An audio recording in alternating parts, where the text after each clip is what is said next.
मध्य प्रदेश में परिवहन विभाग में आरक्षक रहे सौरभ शर्मा ने भ्रष्टाचार की काली कमाई को सफेद करने के लिए अविरल बिल्डिंग कंस्ट्रक्शन प्राइवेट लिमिटेड के नाम से कंपनी बनाई थी।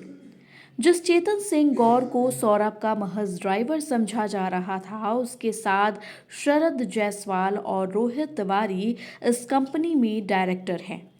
22 नवंबर 2021 को शुरू की गई यह company ministry of corporate affairs के ग्वालियर स्थित दफ्तर से पंजीकृत हुई थी। कंपनी भोपाल के अरेरा कॉलोनी E7 के पते पर रजिस्टर्ड कराई गई। यही लोकायुक्त पुलिस की टीम ने 2 दिन पहले छापा मारकर करोड़ों रुपए और सोना चांदी बरामद किया। सौरभ परिवहन विभाग में ही कार्यरत स्टेनो का रिश्तेदार है। अनुकंपा नियुक्ति कराने के लिए इसी रिश्तेदार ने तार जोड़े। फिर स्टेनो के जरिए ही उसने परिवहन विभाग के दांवपेच सीखे और रिश्तेदार को दरकिनार कर एक पूर्व मंत्री का खास बन गया। सौरभ ने पहले अपने स्टेनो रिश्तेदार के जरिए चिरोला बैरियर को ठेके पर लेकर चलवाया।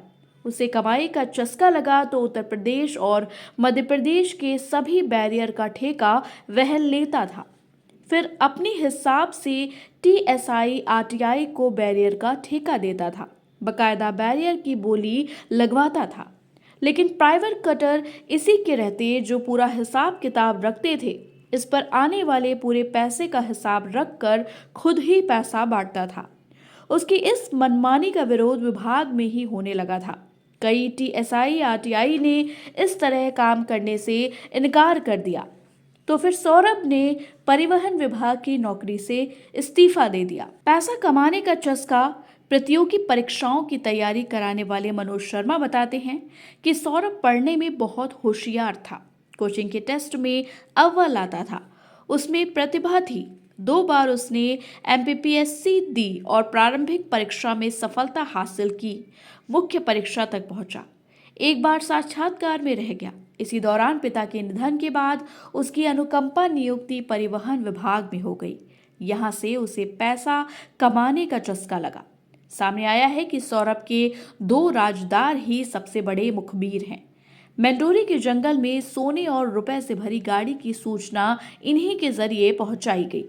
परिवहन विभाग में आने के बाद सबसे पहले जो सौरभ का करीबी था, उसने एक साझेदार से सारे राज उगलवाए। फिर एजेंसियों तक यह जानकारी पहुंचाई। जिस साझेदार ने राज खोले, उसके नाम से भी सौरभ द्वारा संपत्तियां लिए जाने की बात कही जा रही है। इसके यहाँ छापे नहीं पड़े क्योंकि यह मुखबिर है। टाइल्स के नीचे चांदी की सूचना भी इसी के जरिए लोकायुक्त पुलिस की टीम तक पहुंची थी।